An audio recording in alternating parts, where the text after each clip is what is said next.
right, welcome to the pod, you goddamn accursed. I'm David Herle. Scott Reid is here, and Kory Teneycke is here. Kory, we won't be talking about that fucking football game in Winnipeg, not a word. We won't even be talking about the fact that Saskatchewan played Winnipeg on the weekend. Jesus Christ, what a thing that was. Anyway, Jordan Leichnitz, you may have noticed if you're watching this on YouTube, is not here today, but she has a note from her parents, a legit note, and she wants all of our beloved accursed to know this is the last time she'll be absent from the pod this summer. The last time. Okay, let's get to the rundown. Two big topics today, the CPC convention, the news out of there, the Poilievre speech, Guilbeault showing up. Our cursed clipping dovetails nicely with that. It's our former podmate and top Poilievre advisor, the beloved Jenny Byrne, and her interview on CBC's The House. The Conservatives are undergoing a rejuvenation, says Jenny.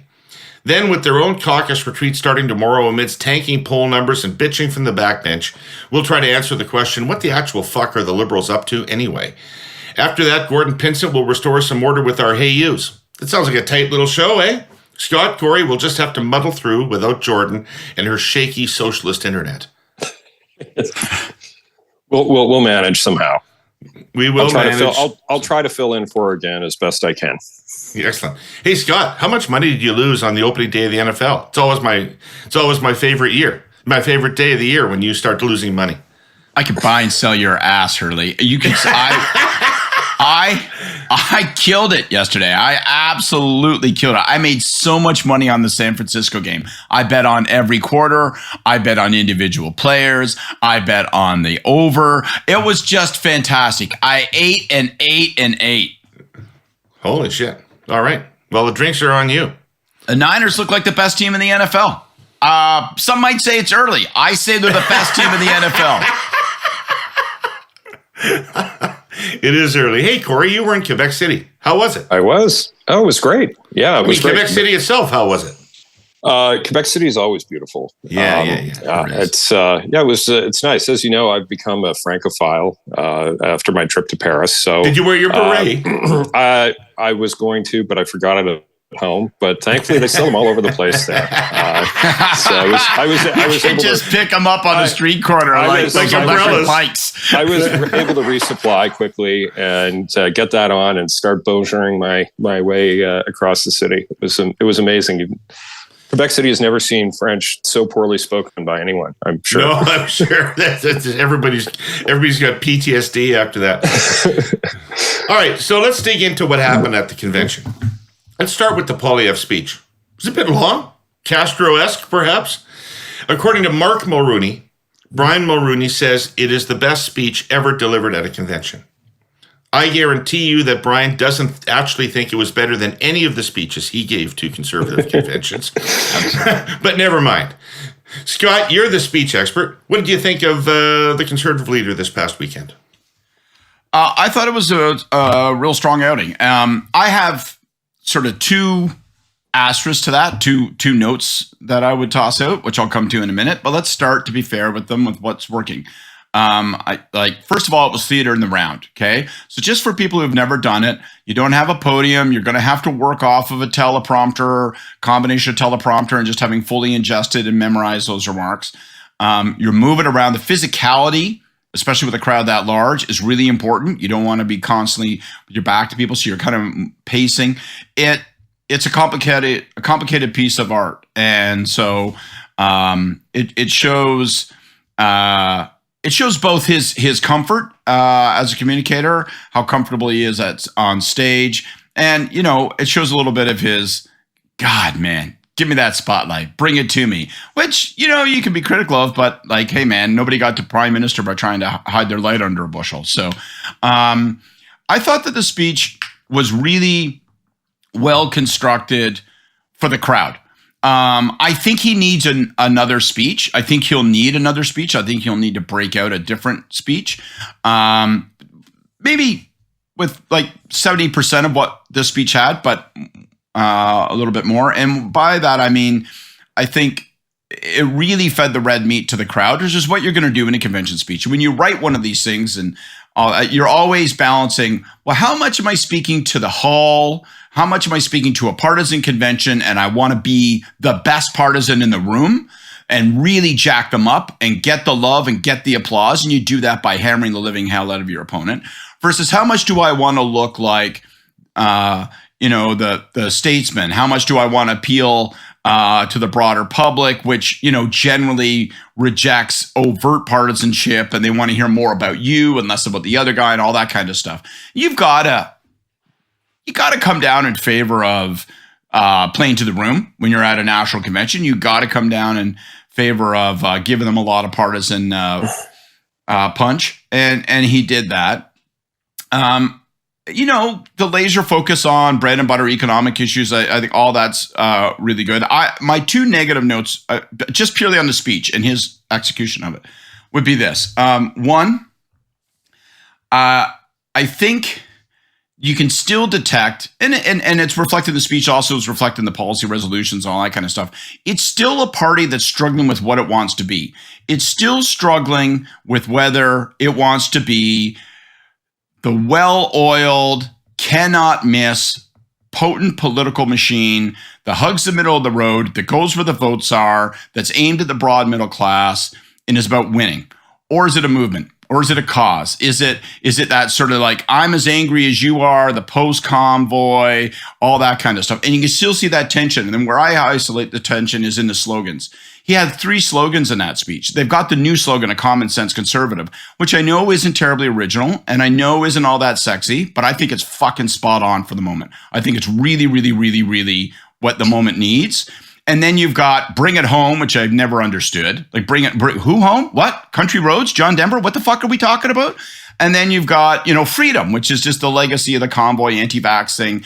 And I always felt like it smelled like it was imported from a GOP convention in South Carolina or something. It doesn't ring right to me.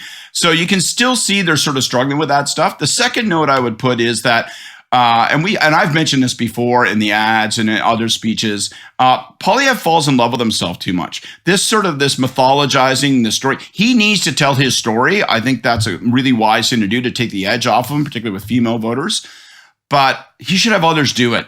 When he does this whole purple prose thing about, my God, who could imagine the adopted son of 2 school teachers from a tiny room in Calgary could rise to be as fucking magnificent a soaring eagle as I am now? It's not praise for the country, it's praise for yourself. And he gets caught up in it. And at the end of the speech, and I noticed our pals at Politico made fun of this passage today. He starts talking about, we're going to sit on the great large veranda of Canada. We're going to have a cold drink in our hand. We'll survey all that is right with Canada and say, aha, we have restored the conservative seal to this beautiful nation of ours. Like, it's too fucking much. He just gets a load of himself and he needs to gear that down. But as a pure review of a speech, he did what he had to do on the weekend, and he needs to make those adjustments as he reaches to an audience that isn't pure conservative Trudeau haters. But these guys aren't they're not doing bad these days. That's pretty miserly compared to Brian Mulrooney's assessment. I thought it was the most outstanding speech I'd ever heard in my life, with the exception, of course, of every time I glance at the mirror. I say, good morning, good looking. All right, Kory, what's your take on the speech? And Scott says it's a little too much for the convention and not enough for the public, but that's probably where they should be at this point, right? Well, I think you saw a little bit of bridging, maybe. I think that probably explains some of the continuance of the freedom message and some of that. You're trying to make a bridge from where he was in his leadership and maintain the energy level of some of those folks that he brought into the party, which I got to say was very evident. The size of the convention, which was, I'd say, larger than average in terms of conservative conventions I've been to over the years. And the energy level was considerably higher. And I think there's a number of reasons. One, they're a double-digit lead in the polls. Everybody's going to be juiced up. But I would say if there was a overwhelming demographic, look at the whole group of people who were there, largely millennials, like a ton of people in their 30s were at the convention, far more than what I typically used to seeing at a conservative convention, which tends to skew a little bit older. And it's a little more of the blue rinse and the gray beard sort of crowd, which of course I like now that I have a gray beard. But But like there was a very high energy level there. I thought the speech What do you was think excellent. about blue rinse? What do you think? If I went blue rinse, what do you think? I don't know whether it worked for you. I think it's more of a female thing, but Beige rinse for you, Dave. But look, I thought he landed some messages there and signaled, where they're going to go and how they're going to respond to Trudeau in a bunch of ways that were really smart. And it was like taking the, everyone's angry and it's so hard to be a politician, that sort of, Trudeau narrative, which is very negative, and recast that as, when I see a mom who can't, is worried about groceries, I don't see anger, I see anxiety. How many women right now are in that situation in Canada in the middle class who are feeling anxiety about some of these things? A huge number. And, when I see the 70-year-old guy who's having to move in with his daughter because he can't afford his rent, I don't see anger, I see fear. I thought that was a really clever way of casting that narrative and just put him squarely on the side of people who are feeling anxiety about cost of living and interest rates, et cetera, et cetera. It's frankly, I think, what everyone has to do if they want to connect right now. And really, if we were to talk about what are the biggest failures of the Liberals, and we're going to get to that eventually, it's what they're not doing. Like the empathy level was very high around those sorts of bread and butter issues. I think you're always going to have a bit more red meat in a convention speech because you're trying to harness that energy and that enthusiasm of your base. And I thought they did it in a nuanced way. I'm sure there were a few resolutions there that passed that they probably rather didn't. But who cares? At the end of the day, the leader doesn't have to follow any of that stuff. The leader under the Conservative Party system gets to decide his own platform. And, I don't think anything I see indicates that they're going to be, campaigning on washrooms and transgender issues / vaccine passport issues. Like there's no indication of that in his speech that's where they're going or where he's going. So, I thought, a 10 out of 10, 9.8 out of 10. I don't know. Like you could probably pick at the edges of it a little bit, but overwhelmingly positive voting on his part. As for the personal narrative stuff, I think it's really important.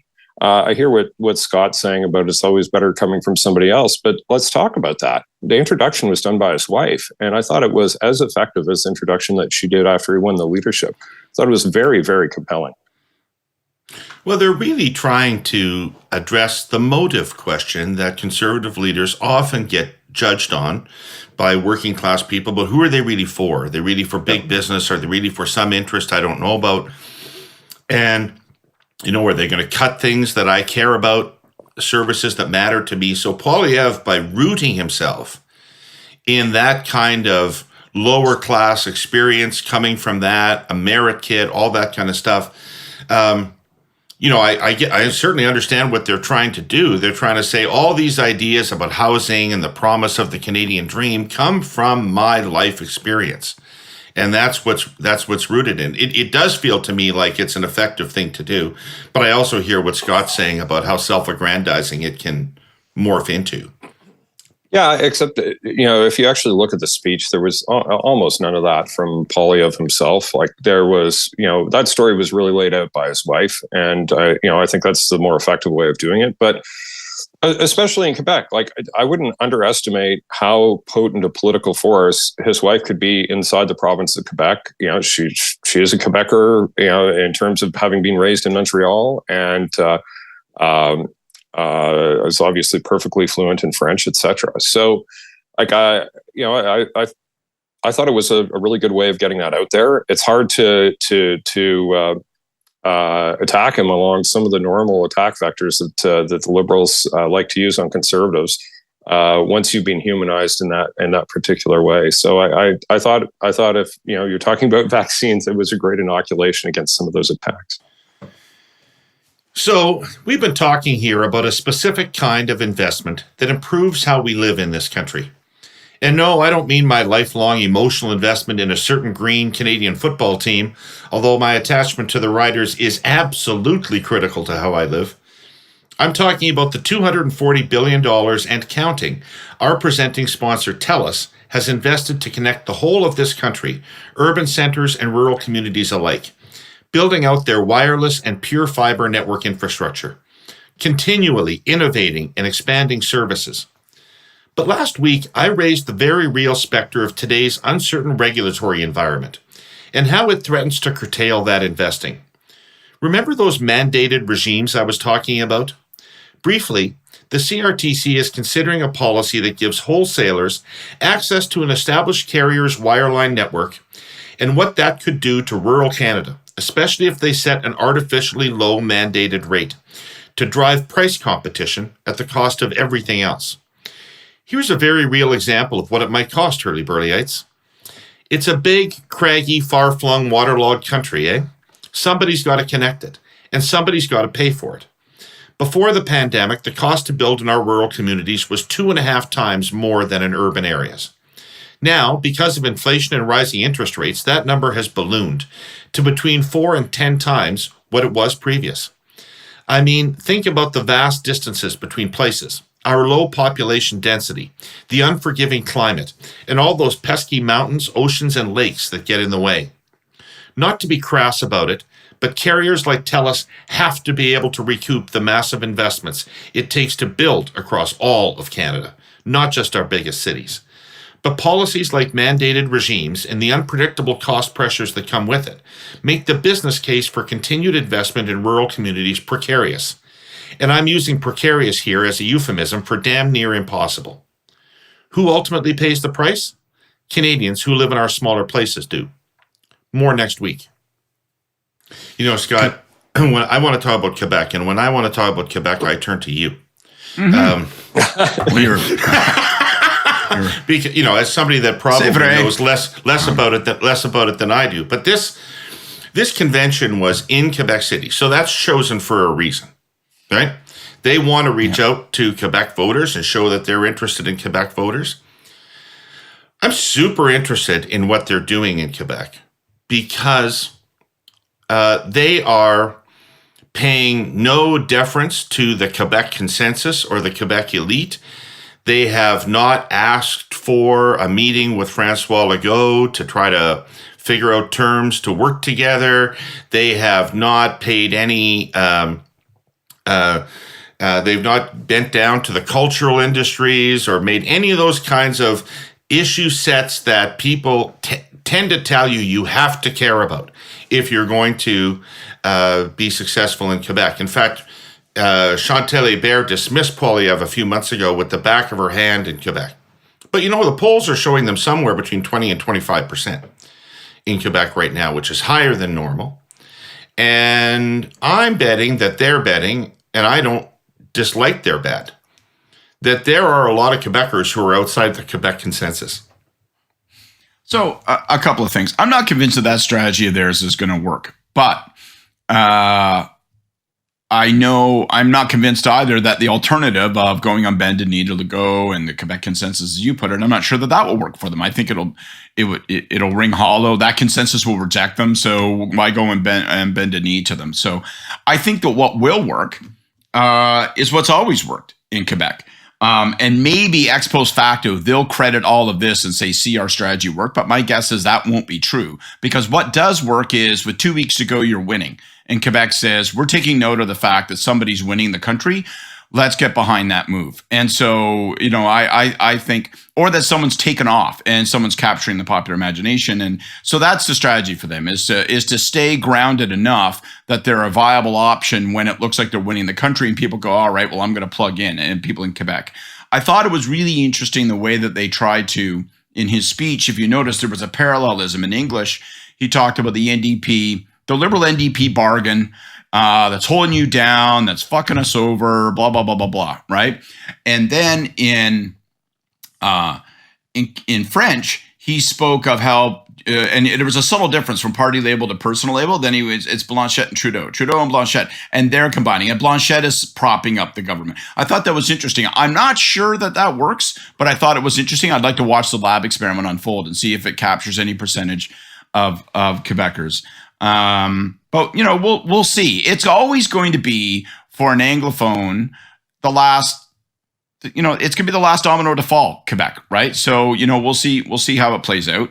But I'm not convinced, no matter all the effort that they went to in Quebec City and so forth, I'm not convinced that Quebec is essential to their strategy. I'm sure they have a map and a math that doesn't include Quebec. And if they get something out of it, then that's bonus. By the way, can I say, Scott, I'll let you say your piece. I just want to say, I completely disagree with your Quebec analysis. Okay. I completely disagree. In the Pierre Trudeau years, when in the latter, like 79 and 80, when he was getting hammered in English Canada, Quebec stood for him. And if in the face of English Canadian rejection. In 1984, when Quebec deserted the Liberal Party, and people often applied your analysis, it appears that the French vote in Quebec moved before the English vote in English Canada, based on the debate that happened in the French language. The Quebecers moved from Turner to Mulroney before English Canada did. And then you have elections like, for instance, ours in 2004, where we were winning English Canada as decisively as almost anybody's ever won it. And still, Quebec wouldn't move with us to turn that into a majority government. So I'm just saying, they have their, and in 2011, they drove the NDP bus. They didn't ride it. They drove it. So. Yeah, I'm not, well, we could argue about it. I think there are explanations for all of those things, in my view. I think post-93, and you really have to go post-93 from the creation of the Bloc, because it altered the political math. Prior to that, Pierre Trudeau was able to count on Quebec because he was Pierre Trudeau. He was the Francophone leader in the game, and that was that. And I think it's become a more complicated analysis since 1993. But I do think there's a bandwagon effect that occurs in Quebec, and I think that they can. I think that Poilievre may benefit it depending upon where he's at. But let me just throw out two or three other quick things about it. Or I could hop in. I'll it's just an article, actually, if you don't mind. I'm just going to read it out loud. Right. And Kory makes a point which is really good about, using the populist stories and the language and the Bowmanville trucker and all that kind of stuff. The only thing I would say, just to be a little bit fair to the Liberals, is that sometimes it's an easier part to play than others. Like, it's very hard for the Liberals to cut. Like, people say, well, they got to do that. Yes, I agree strongly. We've said it many times. They've got to actually talk like real people and try to connect. But it's hard to connect with the message they have, with the reality they have, right? Like, it's a lot harder to tell that story, like, for Trudeau to show up and say, like, I met a tool and die maker the other day. And you know what he turned to me and he said, gosh, using the basket of goods that's commonly used to ascertain what the real rate of inflation is in our country, I couldn't help but notice that we're kicking the living shit out of Spain. I just wanted to thank you, Prime Minister. Like, it's harder to construct his message in that populist way. So not all things are equal. I thought it was really interesting and important on your bridging point. And whereas I talked about as they're still struggling in conflict with one another, your point about, no, actually, you're watching a bridge, that to me is the big question. Are we watching a bridge? Will they walk across that bridge? And one of the key objectives, I think, for the Liberals is to not let him, is to keep drawing him back across the bridge, tempt him, goad him into being, the anti-vax convoy guy, right? And, when you look at their message, it used to be, not that long ago, don't let those fuckers get us down, right? They said we couldn't do this. We're doing this. Like, it was that kind of like message. Now, increasingly, they are trying to create their own momentum message. It's like, we got the wind, man. We've got the wind. Now come and join our march, and we're going to make space for you and welcome you. That's dangerous if you're the Liberals. You can't allow them to get across that bridge. Final thing I would say, and I know this is going to be controversial, I'm not sold. I'm not sold on the wife. I'm not sold on her, man. I know she's been a real asset. I would just say watch that space, because they are really trying to utilize her as a weapon. And I think she's very doctrinaire. Like, the hints I see from her is she's got this, I believe that you have to There is a socialist threat that exists in this world, and we must crush it with our boots. And I just think, watch that space. I'm not convinced that she's always going to be the home run hitter that people are predicting. I think there's a potential for her to make a hard comment on a campaign trail and take things way off message. All right. Kory, you still there? Yeah, I'm still here. Sorry. You want to? No, Scott. I'm just what? You got to go back to 1997 to have a conservative leader that could go into a leaders' debate in Quebec and actually be fluent and actually be able to debate in a full-throated manner on and fluently in French. Like you got to go back to Jean Charest. That's the last time you had it. That's a bunch of white English guys, old English guys sitting around saying that. We thought that too with Paul, and we found out there was a different measuring stick when he came to Quebec. Yeah. Okay. Bilingual. It's So what are you trying to sell here, Scott? That it's better to have O'Toole whose French is 10% better than mine.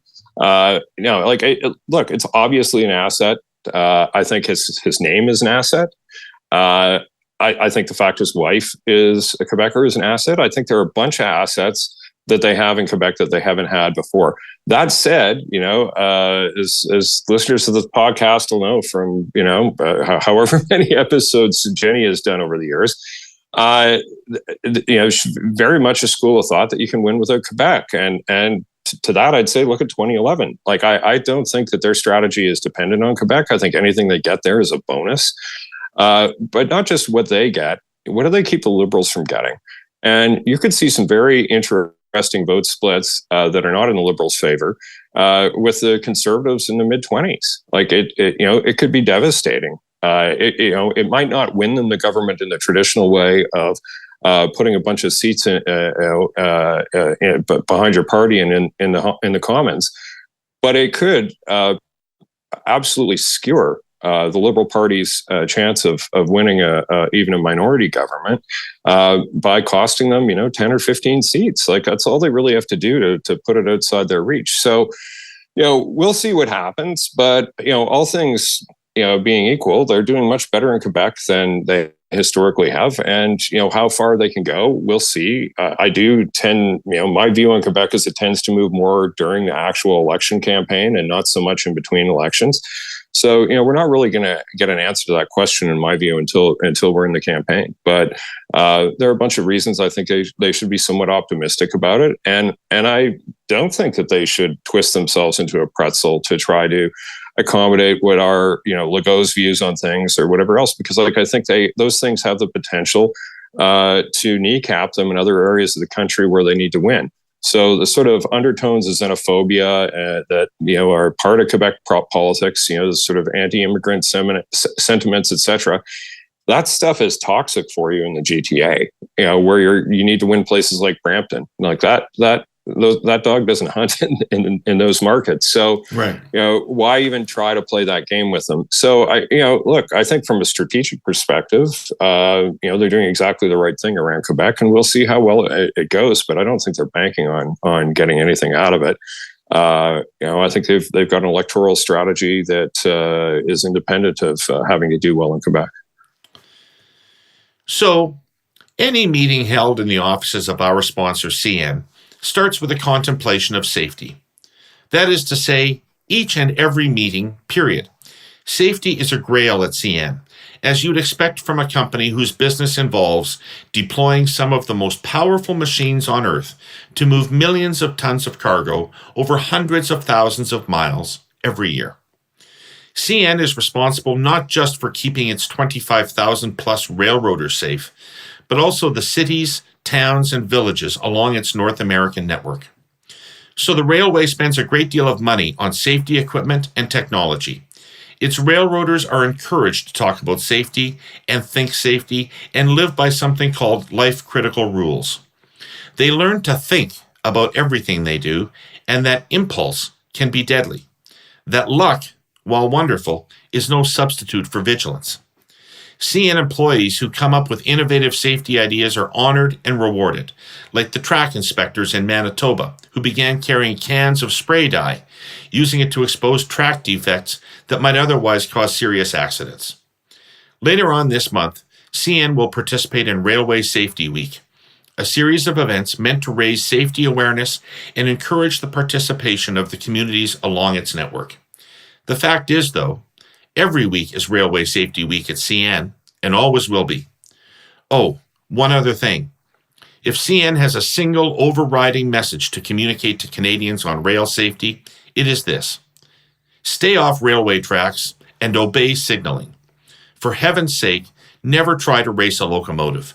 They always move faster than they appear to be moving. They take a long time to stop, and just about any road vehicle stands about as much chance in a collision as a soda can.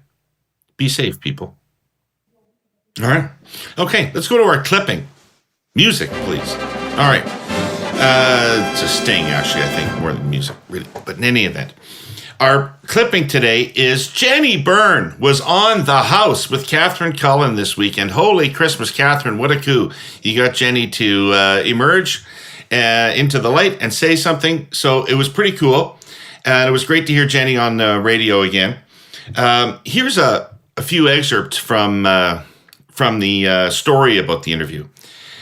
Quote, there's been an evolution in terms of who the conservative supporter is, who the conservative voter is. Right now, we're seeing an entirely new group of people, a new demographic of people that are looking at the Conservative Party and looking at Pierre Poilievre as being the next prime minister very seriously, Jenny Byrne said in an interview with CBC's The House.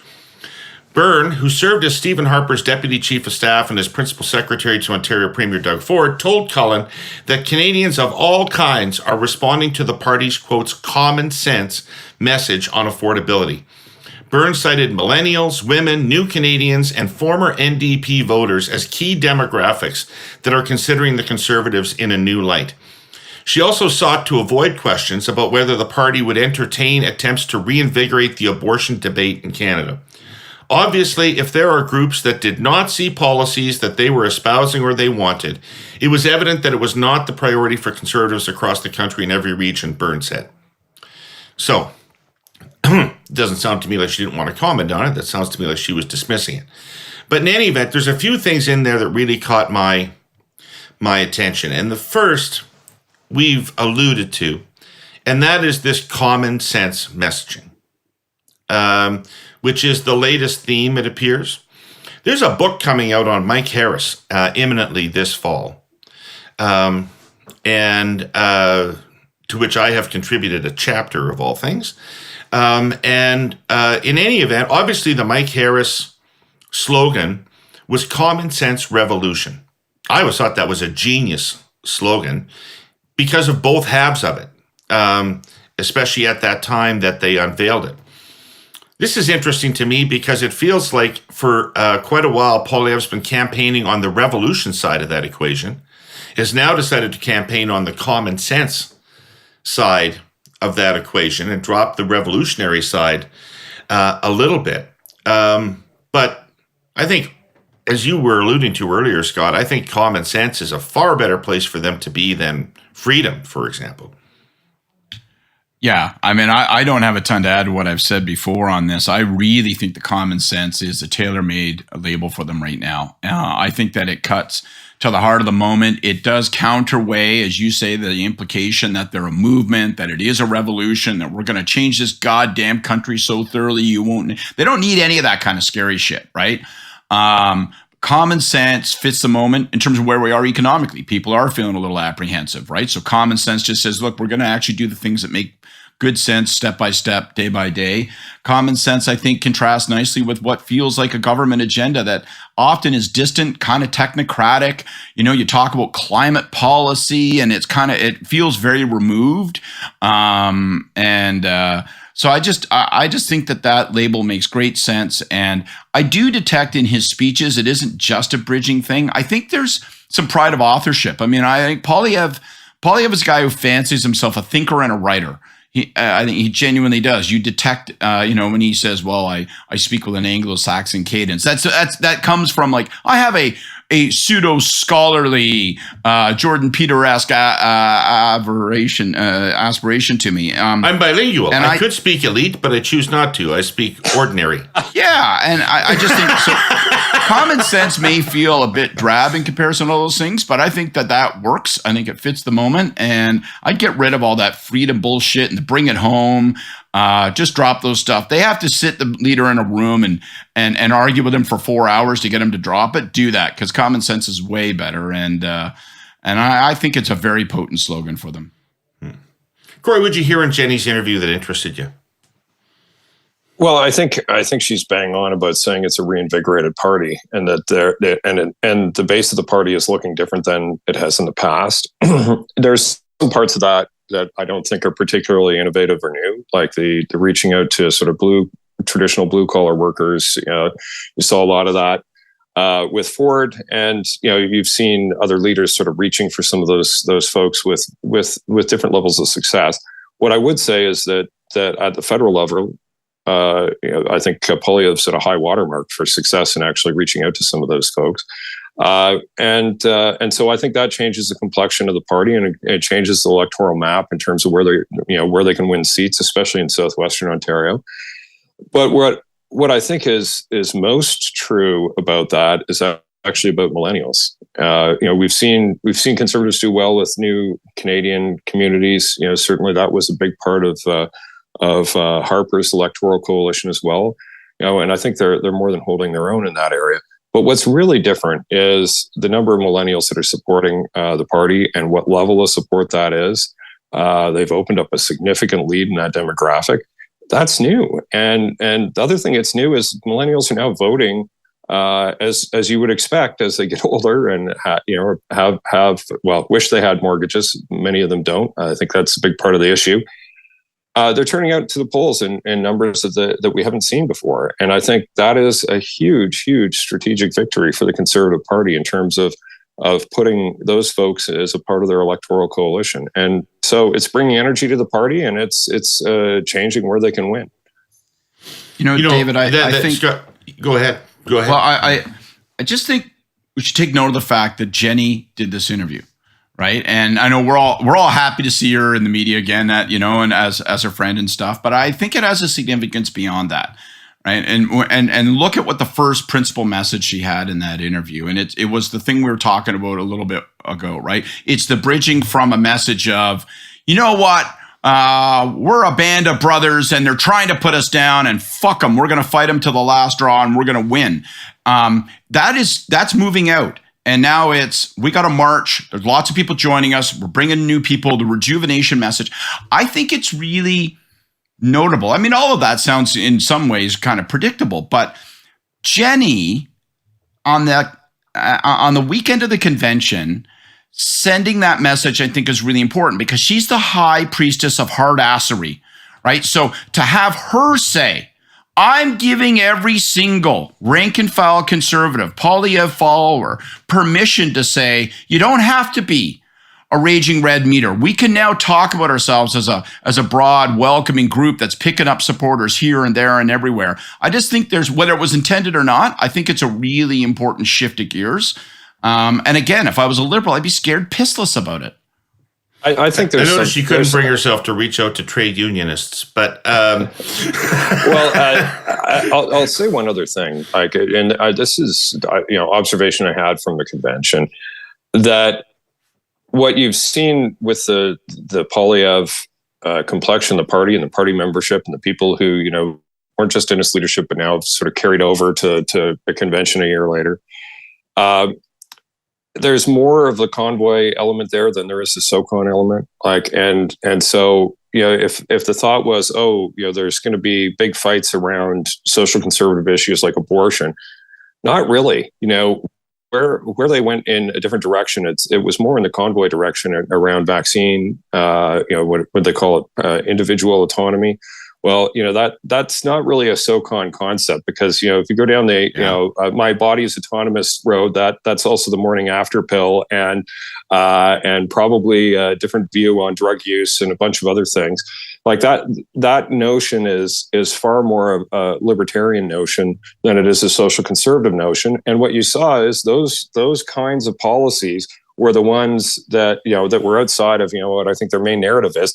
It was more libertarian than it was social conservative, and I think that's a change. Like that's a fundamental shift in terms of where the hardened part of that base is in the party. And anyway, it caught my eye. I think it's a substantive thing that that's going to change the complexion of the party for many, many years to come.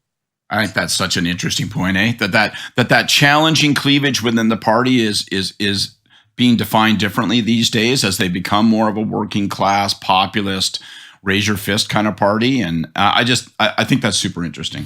You know what's the best thing that could happen to him, if he could manage it internally, is if the anti-abortion groups are angry with him. If the anti-abortion groups are vocally angry with him and he can manage that inside the party, that's a big win for him. Yeah, I don't think they're going to, because I think they have the scent of victory, and nothing brings a party together and gets everybody on the same page like a double-digit lead in the polls. So, like I don't think he's going to have any backlash from those folks. I think they're going to be out there pounding in signs and knocking on doors. But I hear what you're saying. Like with certain voters, if they were to come out and be vocally opposed, there would be a bonus associated with that. Yeah, probably. But I don't think it's going to happen. I think they're going to quite happily go and work on the campaign. All right. So, Scott, Jenny's list of groups: millennials, women, new Canadians, and former NDP voters. This is the Trudeau 2015 coalition, is it not? I thought there was such an interesting. You could graph some of these parallels this weekend, right? If you looked at Poilievre's speech, he used the phrases hope, right? He picked up a number of phrases. You deserve better. I mean, that's lifted directly, right? And I know it's not unique. I know it's not trademarked, but it's just so evocative. It just tells you, like, these are things that insurgent campaigns who feel like the coming election will be a time for a change election that they adopt, right? And Trudeau adopted it, therefore, in 2015, and now Poilievre is wielding it around on Trudeau. And I think, similarly, when you take a look at the coalition they're trying to build, absolutely that's the coalition. And that shouldn't surprise any of us. Anybody who knows Canadian politics knows that them's where the fish are, right? Like, it is. But women were supposed to be the liberal bulwark against Poilievre, Kory. Women were supposed to be the red line. Well, I don't think there's a lot of evidence that there's been a massive shift in female voters. I think that's more aspirational, and I think that's sort of why it's included there. I don't think there's been a huge shift, at least not evident in the polling we've seen to date. But I do think they're doing a whole bunch of really smart things to try to bring some more women into the voter coalition, like the advertising campaign, for instance. I thought, it's helpful. I think it's right on point for trying to speak to those voters. But that's, I think that's the last piece of the puzzle that's missing for them here. Like, I think they get that piece in place, they'll have a majority government. And, I think they're going about the pretty systematic approach to market and message to those voters, and we'll see how it goes. But I think all indications coming out of the summer that it's moving in that direction. And it's why the Liberals have to start by circling female voters on the map and say, all right, like we must start. Let's regard this as a climb back strategy. It is at this point when you're 14 points behind. It is a climb back strategy, and the first rung on that ladder is female voters. They've got to make certain it's made of steel, not clay, and they've got to work hard at it. I remember that was Webster's advice to us in 2004 when we were in the trough in the middle of the campaign. Let's start with the female voters, get them back. We can build from there, right? Sure. All right. So the Liberals have their own meeting this week, starting. When does it start? Anybody know when it starts? Wednesday. Tuesday. Tomorrow. I think, so if the Tuesday, Prime Minister, if the Prime Minister, if the PM can get back, if Modi will let him out, of India. Right. Yeah. The Prime Minister, they're going down to London, Ontario for a National Caucus meeting that sounds like it will be a dreary affair by what we're reading in the papers. A dry run for Festivus, especially the airing of grievances, is what's upcoming in London. The Liberals, I don't know if you noticed in that story on CBC about the House and Jenny's appearance on the House, they showed a Liberal response video, which showed Poilievre meeting with a bunch of people I didn't recognize or know who they were, and a bunch of television commentators tut-tutting about that. That didn't seem to me like that was going to be very effective. The Liberals have their cabinet ministers out now swinging wildly at Poilievre on whatever their portfolio is. On the environment, apparently he's no plan Pierre. As near as I can tell, the Liberals have no story about themselves. They have no story about Poilievre, and they have no idea how they're going to contest the next election. Other than that, it's all good. Kory, what's your take? Well, I think it's terrible, right? I was thinking actually, about what to say around this, and I was coming back to something that I think is credited to your pal David Axelrod.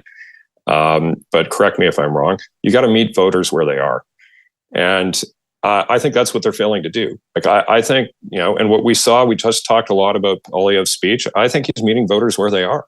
And where they are is feeling a lot of anxiety around the economy and cost of living issues. And he's there empathizing with them and then taking their hand and walking them down a path politically as to where he wants to go with them. But he's meeting them where they are. I think that if you're to analyze where are the failures of the Liberal Party and the government on the political side of things, it's their inability to do that. And we've seen just fail after fail after fail, especially on the part of Freeland, to get the messaging and the tone around that right.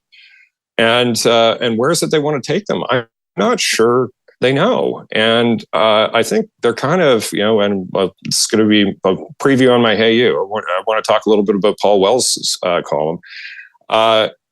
When you look at their record, it sucks. Like, Guilbeault can go out and say there's no plan, but, when you're 56th out of 63 countries or whatever in terms of getting to your climate goals, you're not really in a position to do a whole lot of finger wagging.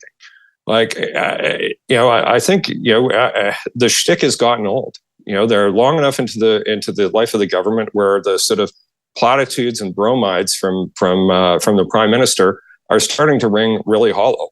And I think you've seen this happen with some other politicians over time as well. Like when Obama first landed on the scene, I think he and Trudeau kind of shared that ability to go and do this, aspirational, vague messaging about, hope and change and, peace, love, and Donny Osmond. But, and people bought it. But by, the end of, 2 terms in government, another speech from Obama talking like that just caused a lot of voters to roll their eyes. And, I think we're at the eye-rolling period of time. I think they need to actually back some of this stuff up with substance if they want to be compelling to people. But more importantly, I think they got to meet them where they are, and they're just not doing that.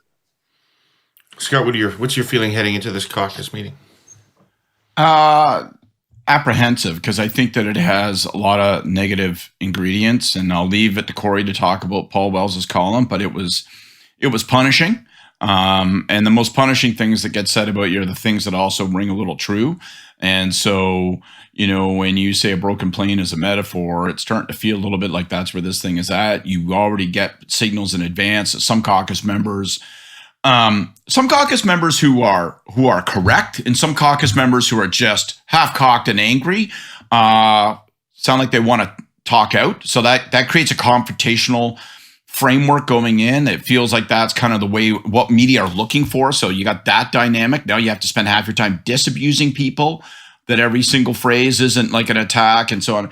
So I think this is like, just take this piece of time overall, right? I mean, we've been chatting every week, but this summer has been a fucking nightmare. Just a marsh, stuck in a marsh without a compass, right? They started, the parties were tied. Trudeau was still the preferred choice to be the next prime minister. And now look at where we are, right? And you just see like the things that have occurred over the course of the summer.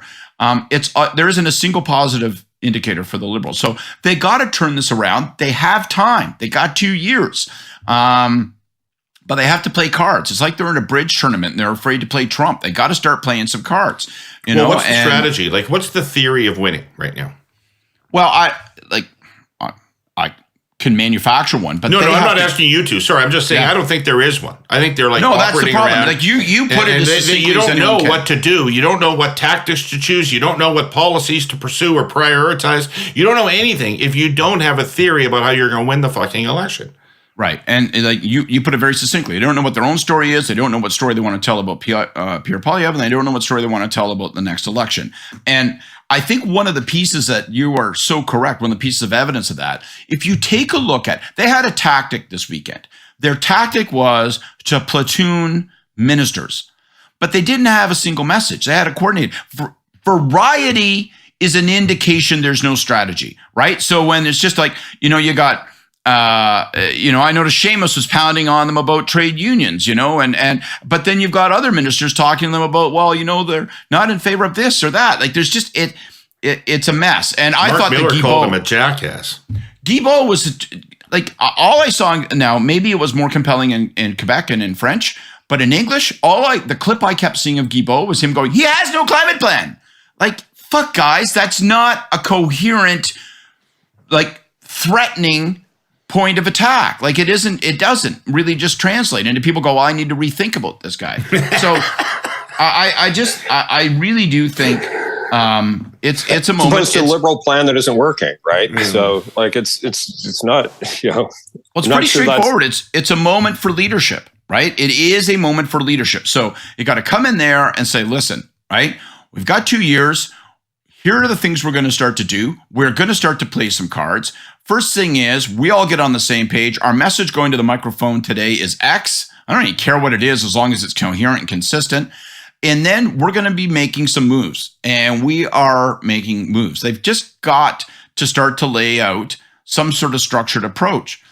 Instead, they think like a lot of it is loser arguments, right? Like these loser arguments. No plan is a loser argument. We don't have a plan. We don't have a loser argument. We're doing it's so such many. A governmenty thing to say. Right? And we have so many great things we're accomplishing for people, and yet we're not getting our story out. If I had $1 for every fucking time as a comms guy, someone said to me, we got a great story, we're just not out there telling it. Fuck off, okay? Where's the great story, you need to fix right? your story. The problem is that the story isn't great. Which I think is one of the points that Wells was making in his piece. But more on that later. But like, look, there are a lot of things that I know the Prime Minister takes issue with. Canada is broken as a line, but there are a lot of things that are not working right now, and so nobody wants to hear about your brag sheet. Well, they're worried, too worried about crime to get on the subway, or they don't want to hear about your brag sheet when they're worried about how they're going to pay their mortgage, or they're having to, go in the remainder bin to buy some groceries because they can't afford to eat the way they would a year ago because of the cost of food being so high. So, like, I think all of that is just like what's there to brag about? There's a really substantive set of problems here that they have to show some at least awareness that they're there. So let me pick up on this. I think personally that things are now out of the Liberals' hands. I think that in addition to them being very, very good for the next 2 years, winning requires the economy to turn around and people to feel better about that. And it requires a big mistake on the part of Poilievre. Failing those three things, I think this result is getting cooked. And so they can only control one of those three things, which is how do they look, what's their story, and what are they focused on? If you were advising them, Kory, where would you tell them to start to build their re-election story? Well, I think it's what I talked about earlier. I think they got to start by going to where voters are, which means you've got to show some awareness of some of the realities that people are facing, particularly those in the middle class. Like if you look at what their voter coalition has been in their previous elections, and going back to 2015, it's about being a champion for the middle class, about talking to that broad swath of Canadians and with almost laser-like focus, right? Like they were so focused on middle-class voters and what their concerns were and what their daily reality was. They got to get back to that as point one. And I don't think that they're doing that. Like they don't seem to acknowledge, or they choose to talk about other things. Oh, well, you're concerned about, interest rates and paying your mortgage. Well, you should really be concerned about, where our standing is versus other countries in the OECD. Like they just changed the topic to something else. They're not actually, acknowledging the problems or the issues that people are dealing with. Oh, well, you're worried about crime in the city. Well, you need, this is more complicated than that. You need to think about what the social causes of crime are, whatever. Like it's deflections and changing the topic in ways that I think push the middle class away from them. And I think it's made even worse by the fact that all of these measures that have been a part of their confidence and supply agreement are targeted to the bottom 10% of income earners in the country. And I think that is, in particular in a period of time like now, deeply divisive. And so I think they're doing all of these things that are wedging what used to be their centrist voter coalition away from them. And I think Poilievre is shooting pucks in an open net right now, and nobody is competing for those voters. I'll give you two things, David. Yeah, go ahead. I'll just two thoughts, and again, it's not simple, so I don't want to pretend it is. And by the way, I also don't want to pretend. I sound so negative, and this sounds so negative. Like there is time, and Trudeau is a formidable campaigner. And Poilievre has real vulnerabilities. So there are ingredients here. And presumably the economy will get better, not worse, although you can't guarantee that. We could go into mild recession, which would be challenging. But I think there's a couple things as a broad construct. First, most Canadians think we're in a recession already. The formal announcement will be a anticlimax. You got to make it a contest, not a referendum. Right now, everything the government does invites people to pronounce on their performance. And I don't think that's the way they want this thing. They want it. And so that starts with what I've been bitching and moaning about forever. That starts with a negative ad campaign on Poilievre, but it also extends into the way in which they strategically compose their messages to talk about their own agenda, right? We are doing X. Why? Because it suits these people. And this is how Poilievre would undermine that and harm those people. Like you've got to start to think contest, not referendum, because you may be in love with yourself, but it's pretty fucking apparent that not everybody else is. I think the other thing that they've got to do. What have they done for those people? Right? If that sounds great, but like there actually has to be a there. Like there has to be something that you've done for them, right? And it's not a dental. Well, instead of talking about carbon taxes and climate change, start talking about the fact I'm sending you a check. I'm sending middle class families this much money. Okay, but he's not sending checks to middle-class families. That's the point, right? He's sending checks to the bottom 10%. Well, from the carbon tax he is, Kory. The carbon tax he is. And carbon tax he is sending. But not substantial. Don't wrap chocolate.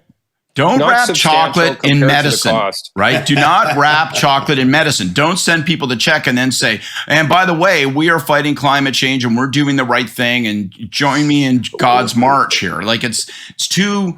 It's, you're getting this much and then force the conservatives to say, well, don't believe that. That money comes from this, right? Do you think there's a single middle-class Canadian voter who thinks that they are getting more money back in terms of carbon tax payments than they're paying out in terms of the carbon tax? I don't think there's a single middle-class Canadian who thinks they're getting $1. Max Fawcett does. I don't think there's a single middle-class Canadian who thinks they're getting $1. I'd at least tell that half of the fucking story is what I'm saying. They're not even telling that half. Before they tell you there's let me focus on something that you might have some particular insight into, which is one of the real problems. If we're being fair to Trudeau and his ministers, one of the real problems is that we know that in political persuasion, 90% of the battle is identifying the problem in the way that the voter sees the problem, right? That's what we mean by empathy, not saying I feel your pain, but actually offering up a diagnosis. Head nodding. You get people's head nodding because what you say is like, yeah, that's what I think, Prime Minister, right. Exactly. They never do that. But that is so much easier to do when you're in opposition than after you've been in government for 8 years, right? Because a correct diagnosis implies some blame on your part or some failure to solve the problem on your part. So how do you, when you're an old government, still have the right diagnosis of what's going on that isn't all candy-coated bullshit about your own record? Well, you make the villain not your performance. You make the villain the broad economic challenges that we're all confronted by. And you try to pass over that. And you go, you're feeling this, and you're feeling this. And there's really three things we're going to have to do to fix that. One is we're going to have lots and lots and lots of jobs in the future. And they can't be jobs that are growing in shorter supply rather than greater supply. That's why we're doing this and this and this. And then I co-opt Kory because I'm suddenly talking about EV plants in Windsor, and he goes, fuck, I have to join in on that chorus. And you carry on. But I think there are things that they can do, but you have to start with a willingness and a humility about yourself. You have to start with a willingness to say, let's talk about the challenges that people feel. Because if your message is going to be, I'm here today to remind you that we're delivering childcare, which if you look at almost all of their summer events, the Prime Minister and the Finance Minister, it's almost all childcare daycare center events, right? And then you say things aren't as bad as you think. Things are getting better. And by the way, we're beating Italy. Like, that's a losing prescription. But they lead with the record too. And this is something I really think that needs to get beaten out of them, Kory, is like the answer to every question will like about housing, for example. Before they start to talk about what they're going to do about housing, they want you to know that it's been their number one priority for the last 8 years. They've been working on this thing for 8 years now, and they've cared about it deeply for 8 years. It's not like they forgot about it, not like they haven't been on this. They've been on it, and now they're still on it, really on it. They've got to fucking drop that part of it, don't they? We've been all over this thing from the beginning. They've had two messages, because the other message they've said is, look, we maybe lost sight of this a bit, but lots of the federal government basically got out of the business of building housing, and it wasn't just our government; it's been several governments before us, and who cares, right? But as to what else, how does a government that's 8 years in position itself for re-election? I think there has to be a narrative around risk. And there has to be, you're trying to draw two different portraits of the world, and what are the stakes? Contest on a referendum. Here's the stuff, not just that we've done. Like, I just don't think it's about the record. I think it's maybe the record if the continuance of those things that people like is at stake. It's like, so if you were talking about to, I don't know, like an environmental voter or something saying, we've made progress on these things and the clock's going to roll back if Poilievre gets in. Like there has to be a risk statement and a risk for voters in changing government. And so what is that that's at risk? And right now, I say to, for people who are concerned about the economy, what's at risk if you're a middle class voter is nothing, because they're doing sweet fuck all for middle class Canadians, or at least I think that's the perception that a lot of middle class Canadians have of this government. And I don't think they've been able to do enough for those people, and I don't think they've been able to create a narrative around risk that's plausible. Well, there's two elements to the risk strategy, Kory. One of which is people need to be feeling good enough about the current circumstance that they would fear risk, right? Right. So sometimes when things are bad enough, people go, well, what's the risk, as you were just articulating? And the second thing is that the government has to be perceived as safe hands. Yeah. Well, in relation to that risk that the opposition shows. Yeah. Exactly. Well, and this is the challenge that I think they're going to have, right? And what are the hallmarks of a change election? Things are really bad. People are really unhappy, and any sort of risk around changing government ceases to be an issue for them. It's like, well, what do I have to lose? When you're confronted by a population that doesn't want to believe certain things, you have two choices. You can move on and talk to them about something else, or you can continue to try to tell them that they're wrong and you're right. Right now, your point about the record, David, and starting with the record is fundamentally centered around, we're going to tell you that you're wrong and we're right. And that is a mistake. And that's why it requires humility in the 8th year of government to say, you know what? Let's take the risk of talking about the future, acknowledging challenges that exist here. We won't personally accept that we're the authors of all these ills, but we are going to identify what the anxieties people have and tell them that our answer is better and that their answer is worse. And you know what? If you could procure it perfectly, what you would really do is over the course of the next 24 months, you would wind all that into a forward-looking issue that you can have a fight about. rather than having it be a referendum on your performance to date. I mean, the biggest help they could have right now is if like some giant single issue could start, and where everybody gets to start from scratch and say, all right, where do we line up on this? Now let's throw down. They should think about how they cultivate that. You can't say that at National Caucus this week, but I'd be trying to dedicate some thought and energy as to whether such a circumstance could be procured. I'm increasingly not able to see a path for these guys that doesn't involve change in leadership, because, and I think a lot of their caucus is coming to that same realization, because I don't think there's any credibility left in, or enough credibility left in Trudeau to actually sell an opposing vision that people think is real. Like I just think his follow through has been so weak, and his messaging has been so off, and his negatives are now so high. I don't see how they get out of this without changing leadership. And we want to talk about risk, and maybe we'll lose worse if we don't have him. I don't know whether that's where their caucus is at. I think increasingly you're seeing people speaking out because they think, kind of like we were just talking about, what do we have to lose? We're gonna get wiped out here if we're not careful, and we're certainly gonna get wiped out with this guy. So what's the risk of putting somebody else in the captain's seat? Yeah, no, we're sort of, as a Liberal Party, though, in uncharted territory in that, Kory, because when Lester Pearson was the leader, you could tell that Pierre Trudeau was super popular and going to do really, really well if he became leader. And when Pierre Trudeau was the leader, you always knew that John Turner polled extremely well, and that John Turner was going to be a very effective leader for the Liberal Party based on the polling, and on and on and on, right? There was always somebody that you could say, okay, we'll dump this person and take that person, and they'll do well. And right now, it would be a leap into the dark. Yeah, well, it would be. It's more akin to, I think post Mulroney. But let's remember, Kim Campbell got up to like 42% before flaming out spectacularly. But like, there is some precedent for being able to do a change where that works. Like, that the 93 election could have ended differently. And there are a bunch of reasons why it didn't. But there for a period of time, she was winning. Yeah. Before we throw Trudeau out, soon to be expired milk, I think I would sit down and do this intellectual exercise, which is there a circumstance where you can conjure up where Trudeau becomes essential? Like, can you make him indispensable again? Well, and in contrast to Poilievre. But here's the argument we've had around this before, and why I think we had sort of the consensus opinion that it was better for him to stay. It's because of his numbers in BC and his numbers in Quebec. Well, guess what? His numbers in BC and in Quebec now suck.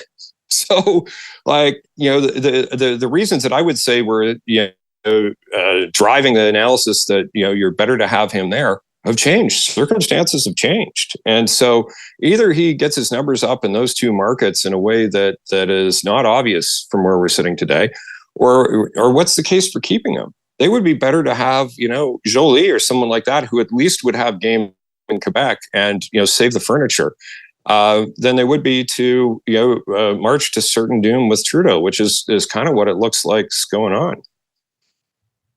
I'm not in that camp yet. Yeah. No. Well, I don't know. I mean, I agree with Kory in that it's very difficult to see a path with the current leadership back. But I also partially agree with you in that I fear a change, but it's something the party has to confront at some point anyway, either before this election or likely right after it. That becomes a bit of a moot point. But isn't this like one of the big failures of Trudeau's leadership, the inability to share the spotlight with literally anyone else?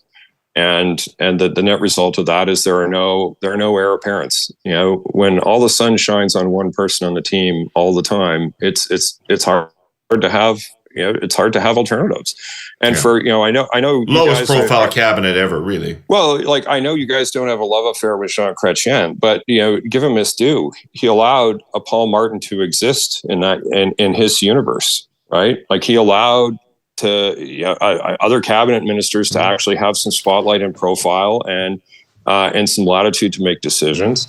And does that happen with this government? Has that been what's happened? No, I think they've basically pushed to the side anyone who has any profile, whether it's inside their cabinet. And I think, even in this sort of larger liberal universe, that there's kind of a day zero kind of element to it all, where history began with them, and anyone who was a part of any previous administration is not particularly welcome, et cetera, et cetera. Like I think it's a change from how your party has conducted itself, or at least my perception of it. And I don't think it's healthy. I think, you're gonna suffer the consequences of that for a long time to come. Well, I'll go further than that, actually. I thought that was a real strength of Chrétien's governing style. I don't think it was because he wanted to profile potential successors. It's not my sense of what he was doing, but it was the fact that if you were a Canadian back in the 90s, you could look at the Chrétien government and you could see different personalities that had different worldviews and were fighting for different things, and you could identify with one or a number of them. So you could say, well, there's Paul Martin fighting for those things, and there's Lloyd Axworthy fighting for a whole different set of things, and there's Alan Rock over there. Number of people had profiles, and you knew what they were about, and so it allowed, I think, more people to understand both what's the debate inside the government and that there are various sides, and that my perspective is actually represented in that discussion. It's interesting. And it certainly hasn't existed in this case. I think it's time for our Hey Yous, Mr. Pinsett. Ladies and gentlemen, please return to your seats. The Hey Yous are about to begin.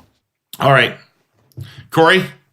Well, I've kind of already told you what mine is, but I'll go on about it a little bit more. My Hey Yous to Paul Wells, who I think continues to churn out some, incredibly perceptive observations on the government and on politics generally, but also on this government. And I think he hit the nail right squarely on the fucking head with his latest column, Grounded. Encourage everybody to go read it, but I don't know. I kind of wanted to read you the last two paragraphs of it because I thought it was so on the money. It just says, he's already been in the job longer than Pearson and Diefenbaker were. His indispensable right hand has been chief of staff longer than anyone who has ever held the job. They have for years already been noticeably eager to administer lessons to others. Would they view a Liberal election defeat as their failure or ours? Would Prime Minister who views a G20 summit as a learning opportunity for every country except Canada view an election defeat as anything but further proof that Canada never really deserved him anyway? And I think that's a damning indictment of these guys. And I think it's on the mark. Like, I think it speaks to what we were talking about earlier, like lecturing Canadians about how they should think about things differently than they are, as opposed to, observing and meeting them where they are, to use David Axelrod's line. I think they're just not doing that at all. I think it's, I think that encapsulates the mindset and the view that is leading these guys to oblivion.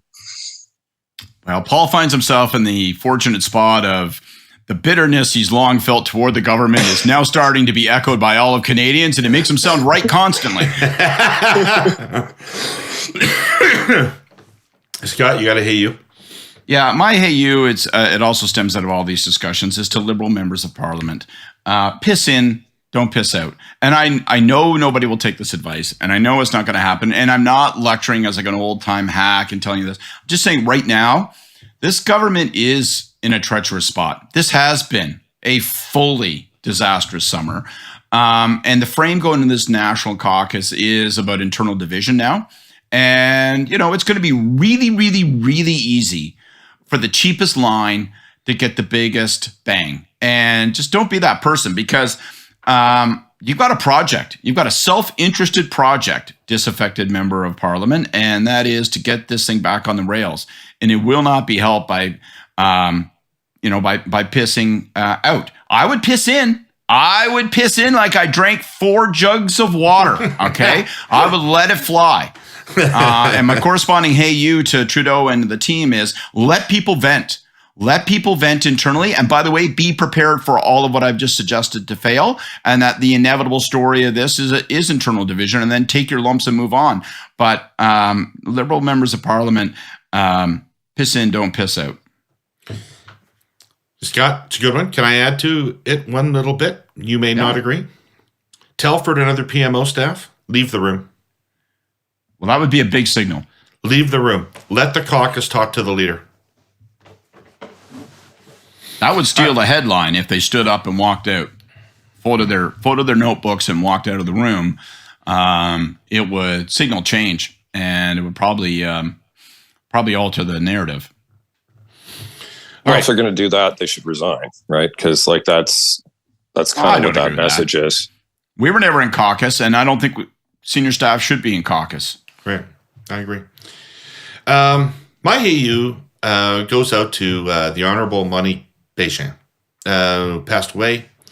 It's been a long time since people thought about her or talked about her much, but it was very nice to see all the wave of remembrances and favorable obituaries about her. I mean, she's most noted for the Canada Health Act in 1984, which defined the values and principles behind Medicare on a national basis in Canada. But long before that, when women were very rare in the corridors of power, she was a very powerful person, along with Iona Campanolo and a couple of others symbolized strong, powerful women in Ottawa.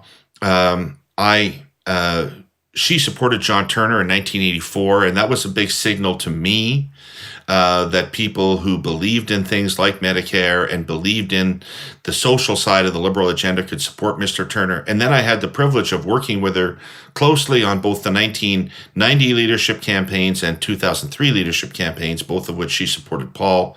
It was a great source of ideas, intellect, counsel. I was... had a tremendous amount of respect for her, felt honored to know her and work with her. And it's great to see her memory commemorated these days in the aftermath of her death. And so Monique Béchamp, great contribution to Canada, great contribution to Canadian politics. Farewell. All right, everybody, we'll be back next week with more of The Curse of Politics. I want to thank our presenting sponsor, TELUS, and our sponsor, CN Rail. Scott and Kory for showing up. Fuck Jordan. I can't believe this shit. And in any event, we'll be back next week with more of this. Who would be with us? I don't get it. I don't get it. It's crazy. All right. See you, folks.